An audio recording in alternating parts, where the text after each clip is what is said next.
And, you know, because you mentioned metta, I want to explain to people because they might not know. I mean, yeah, in some form of Buddhism, they meditate a lot. So there's a meditation actually scanning the body and witnessing thoughts in the breath and witnessing sensation, and doing this for a long time every day at Vipassana retreats. And then the last day, at the end, before they release you back to the wild, they have this called Metapana, which is some kind of form of a forgiveness meditation prayer, and loving kindness, Metapana, loving kindness, where the idea is to say, to go into some kind of genuine repetition, heartfelt repetition of these words. All those who hurt me willingly and unwillingly, especially my stepfather or whatever, these people hurt me. I see them in my mind's eye, and may they be free of suffering. May they find the peace. May they find love. May they find the path. I pardon my stepfather who hurt me willingly or unwillingly. I pardon them completely. I pardon everybody. May he be at peace. May he, all that. And then we do the same towards ourselves. All those who I hurt willingly or unwillingly, I ask for pardon. And then may I, anyway, so this kind of forgiveness of other people, some kind of, I guess initially after doing a lot of meditation like that, it's, I guess a lot of meditation is inside. So I guess that method is to, I guess, to spread this sense of well-being and peace of consciousness and loving kindness. Loving kindness actually is it's our true nature from one angle. Yeah, to as a way to be in the right relation with everyone else, and also from the understanding that everyone is me. So, and treat others as you want to be treated. And then it makes sense, this loving kindness. And, you know, there's a valid path. I used to do this at some point with someone that I had, I was hurt, and I had a lot of emotions in connection to this person. I was hurt and enraged and pissed and sad, and he did, anyway, so there's some personal situation where I felt very strong about this. And also the data will be, people say, yeah, man, that's fucked up, man. You shouldn't, that is not cool what he did, you know? So it's like this kind of objective. I was objectively wronged. And I try to do this loving kindness. And when I did it, actually worked, because I was like crying. I was like, oh. And I was crying with forgiveness. And I could see that it's all okay, it all works out fine, and it's not his fault, and I forgive him completely, and I felt love and tears. Okay, but then when I left the meditation retreat, then and then people would tell me about that guy. So, you know, that guy is doing this. I'll be like, fucker, man, fuck this fucker. So I was, you know, my loving forgiveness, kindness, I guess it didn't go all the way, because I was pissed and churning on that. Yeah. So my approach now is to, so that is good, but I could be now, I'm using this forgiveness as a way to push down or bypass some unpleasant emotions like anger, hatred, resentment, hurt. Yeah. So the teachings, they have different phases, man. So it's not a simple recipe. So what to do is like this. If your emotions about this guy are not fully conscious, we are not fully conscious about them, if they are suppressed or repressed, then it's not good to go into forgiveness on top of suppressed or repressed hurt. This will not, it will be a fake forgiveness. It's not going to last, and you are not getting the real fruits of forgiveness. True, genuine, natural, spontaneous forgiveness happens only. Forgiveness / acceptance / moving on / I'm okay with what happened. Yeah, that happens only after we have consciously felt fully emotions and processed stuff. Yeah, so I don't recommend to go into forgiveness skipping over the emotions. If the emotions are suppressed, repressed, how do we know that? Well, I know it in a way that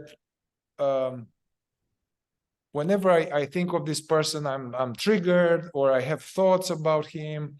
I have a lot of thoughts about him. I take the person to a mental court where they're wrong, and I tell them and all of that. So this means that I have emotions about it, but I'm not fully conscious of it, and it goes in the head, and I'm identified with them too. So now I have a bunch of uninvestigated emotions that I'm identified with as me, because it feels like me, I'm angry with the motherfucker. Me, So,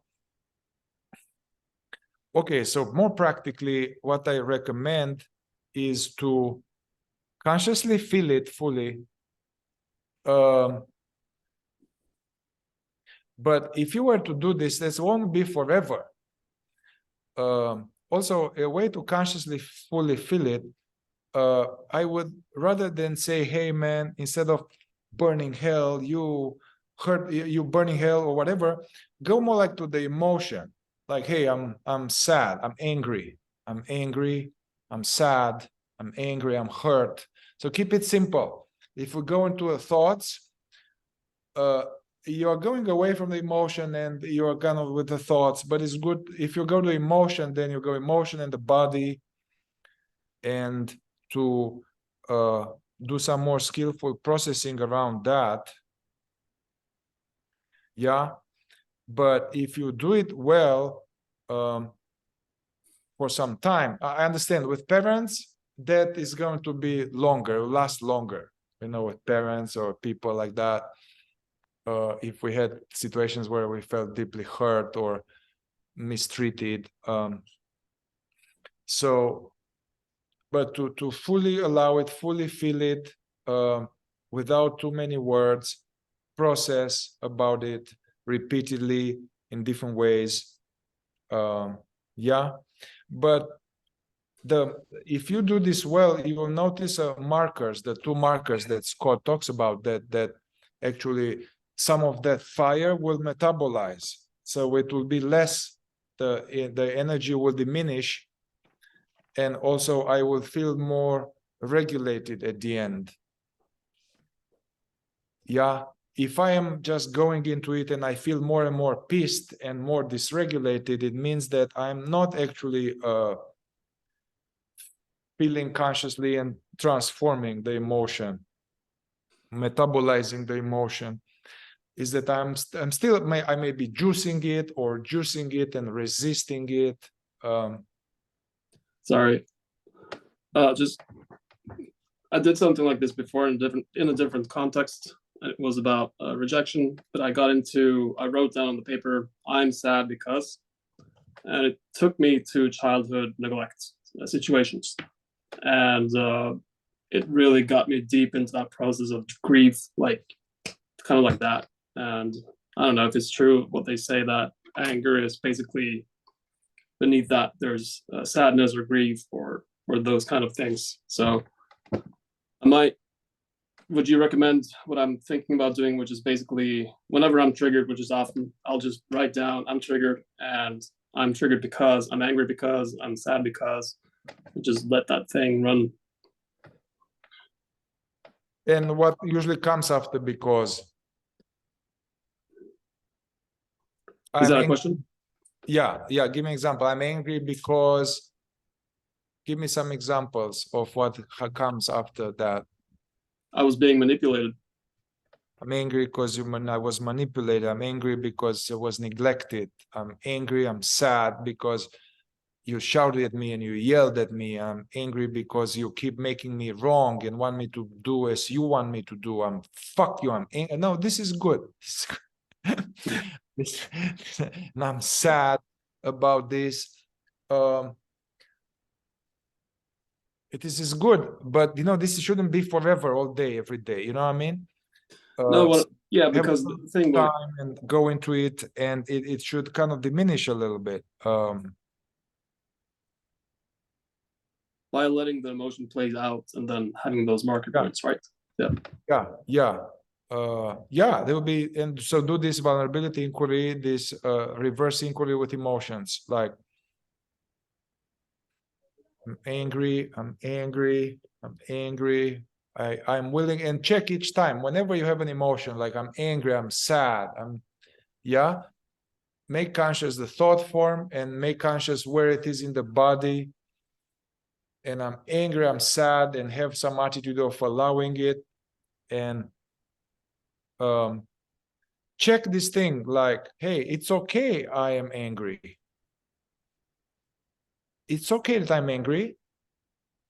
And then I want to feel this anger or sadness. So check it, because this is, there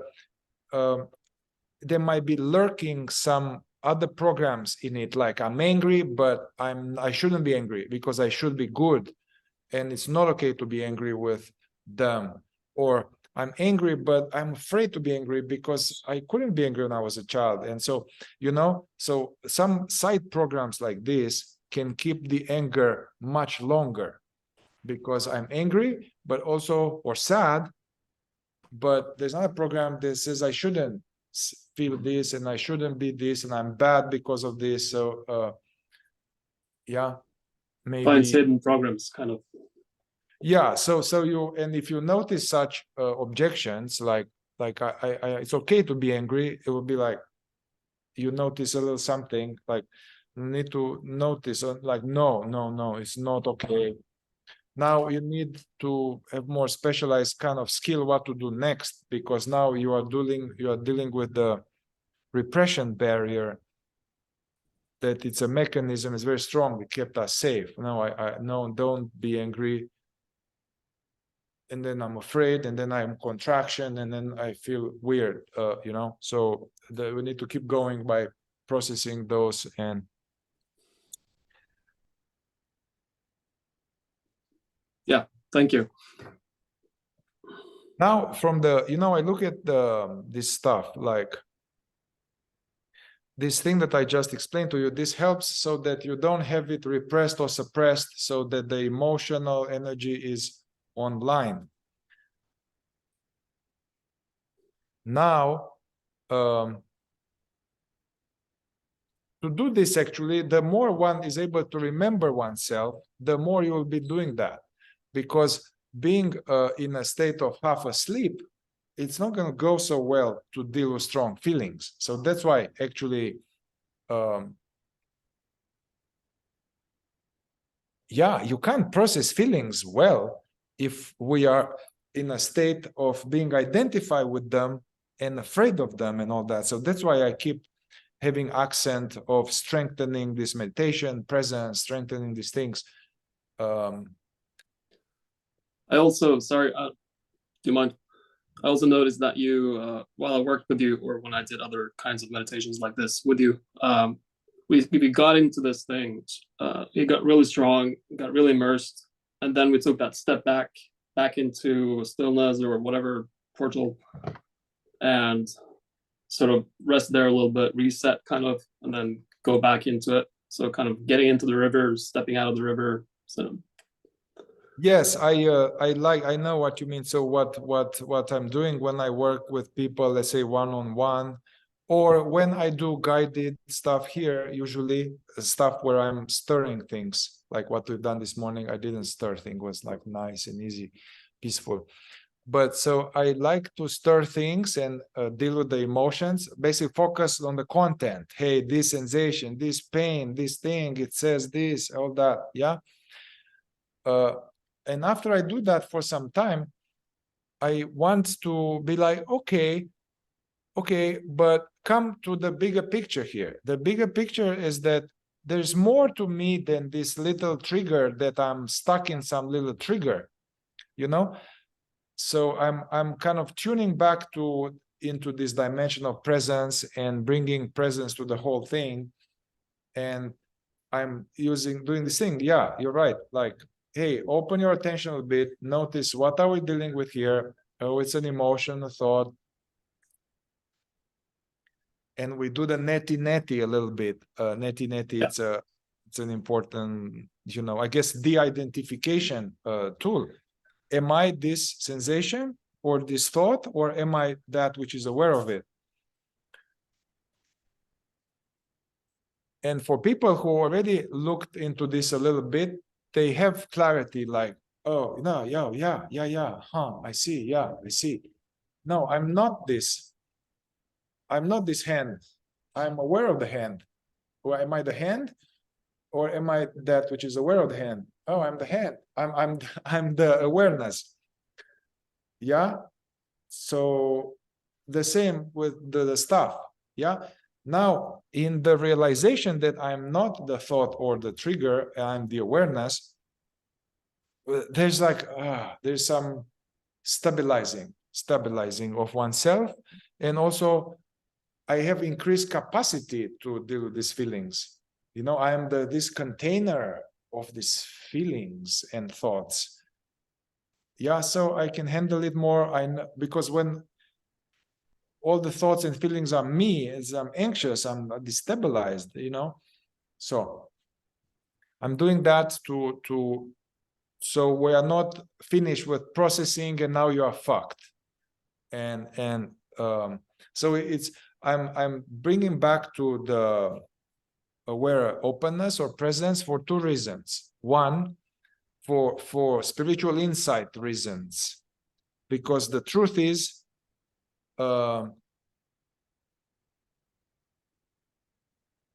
this emotion is just a small part of me, and I'm the awakeness.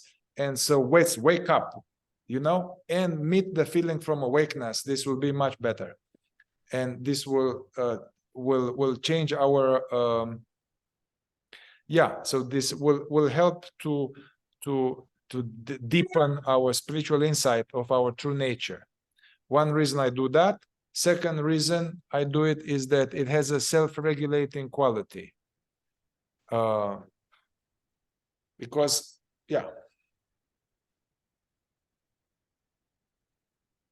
now, when sometimes I do that, I ask the neti question, meaning, hey, are you that? Oh, no, I'm not that. I'm the awareness. I'm not the object. I'm the perceiver of the object.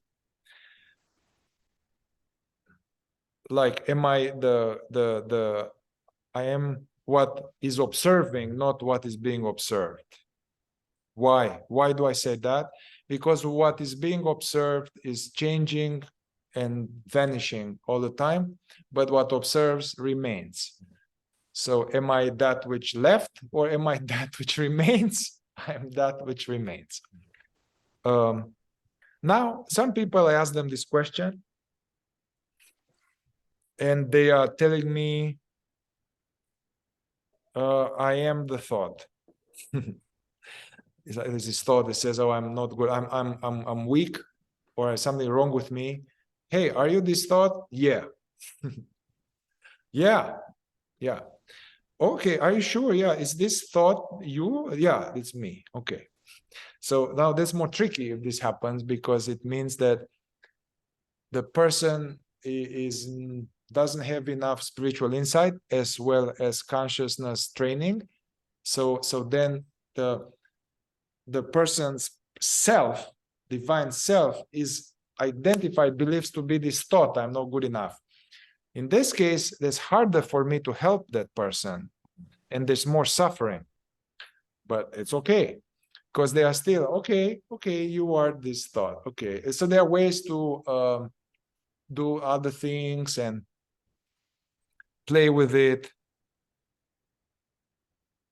And the person may be, I see what you're saying.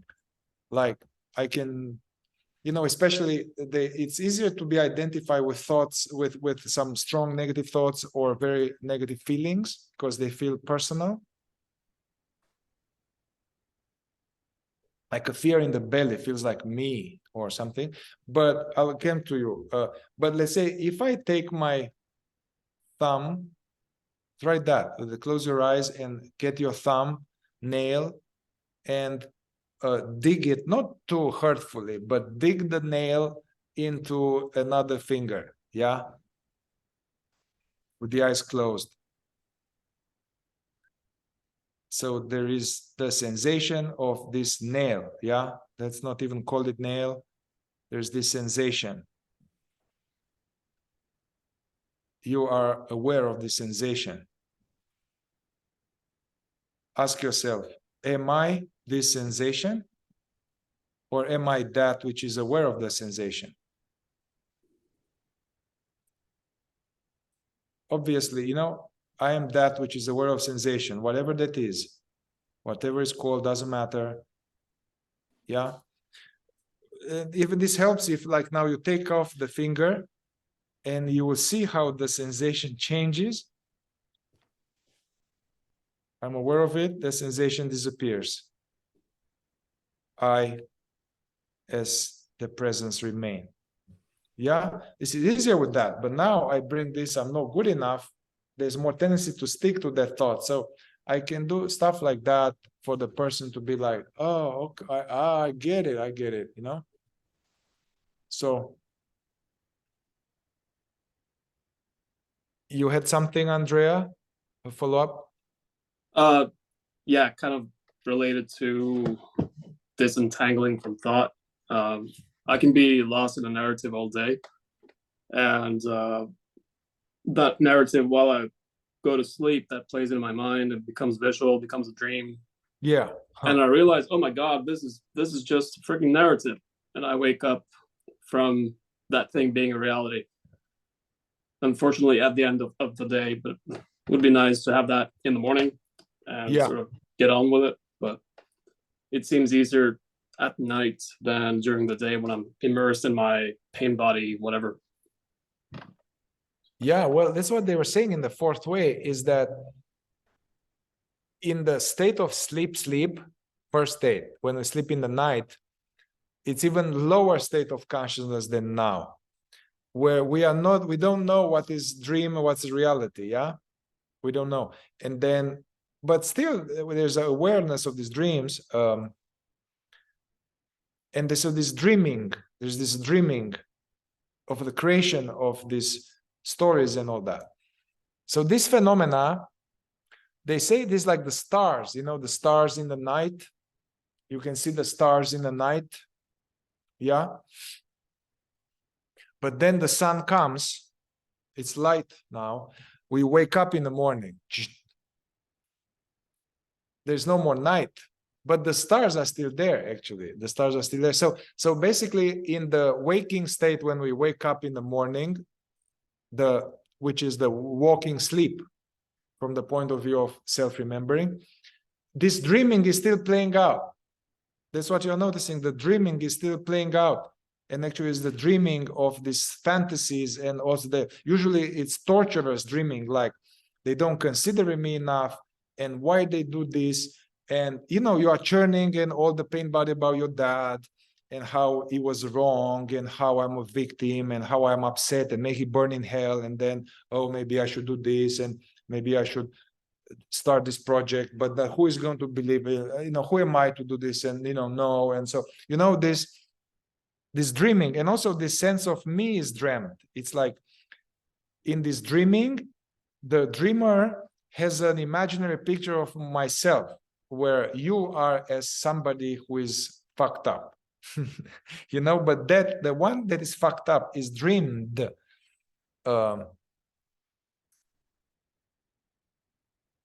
Yeah, so that's why I appreciate so much the fourth way, because they are like aware of that.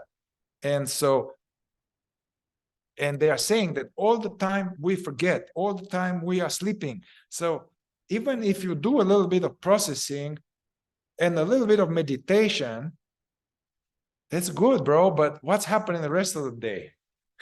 We are asleep. So that's why, like in the fourth way, they're like, dude, we need to really fucking see this. You are seeing this. This is an uncomfortable position. That's what Gurdjieff was saying. The more you start to observe this, it's going to be bad. You are going to be horrified, basically. You know, which is an advanced state from one angle, because what you're describing, man, everybody has this, but they are not horrified. You know, anyway, so you need to get horrified, and then ultimately in the fourth way, and that's what I'm trying to do, we have to set up many reminders and alarm clocks in the morning and many things, so we remind ourselves and work with others and do these things. So it's kind of fun. So you basically,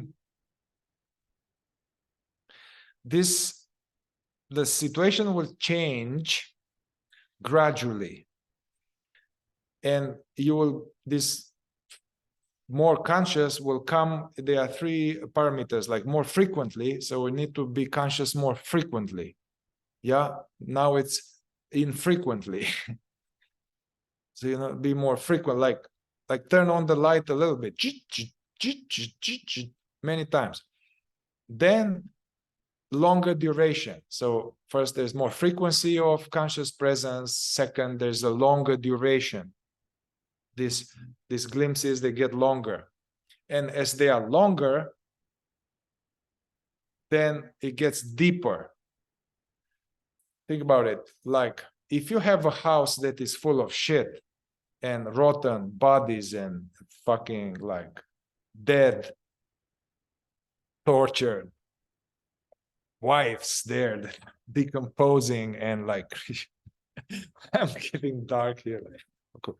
So there's this basement and it stinks, and then also there are a little bit of, there's like some gremlins and it's dark, and then you have this thing like there's a hanging bulb that is never on, and then you come to some teachings, and then you get this bulb that is like on a little bit, flickering, and then you have a chance to be like, oh fuck, there's a dead body here. You're like, whoa. But then turns on again, it turns off, and then I'm dreaming again that I am about something, and it's like, anyway, you get better at it, and then there's more light, more frequently. It's more frequently, so you start to see. But then it turns off again, and you now there's longer light. Now that light gets a little stronger. Instead of like a salt lamp flickering, it starts to be like a 50 watts. I don't know. It starts to be like that. And then you have a chance. Oh, I see what's happening here. Okay, well, that's not right. I need to get this. So you start to get some stuff out. You clear some things, you know, but then it turns off again. Yeah. So now imagine that now you have more light that stays longer and longer. So then you have chance to clear the thing and bring some this and then do that. And then you have a chance to see deeper. What does it mean to see deeper? Ah, I see now. It's a bunch of bodies here. And actually I cleared that area, but I'm still there. Okay, and I need more help here. I need to bring some people, and you know, so that is the metaphor of becoming more conscious through more frequency of self-remembering, more duration. Now you are more aware. Now you can clean up. That's what Gurdjieff was saying. You can't do work in sleep, which is like very obvious. Like we can't, how, you know, this thing with, we can't transform suffering if we are unconscious. And in this thing with repression and trauma, this is transforming suffering. So that's why I disagree with some of these ideas that, hey, anybody can do this regression and trauma. It's okay, just do it. No, man, you are not going to be able to do it because it's too much, it's too dark, too much darkness. You are not used to it. It's going to scare you, and yeah. So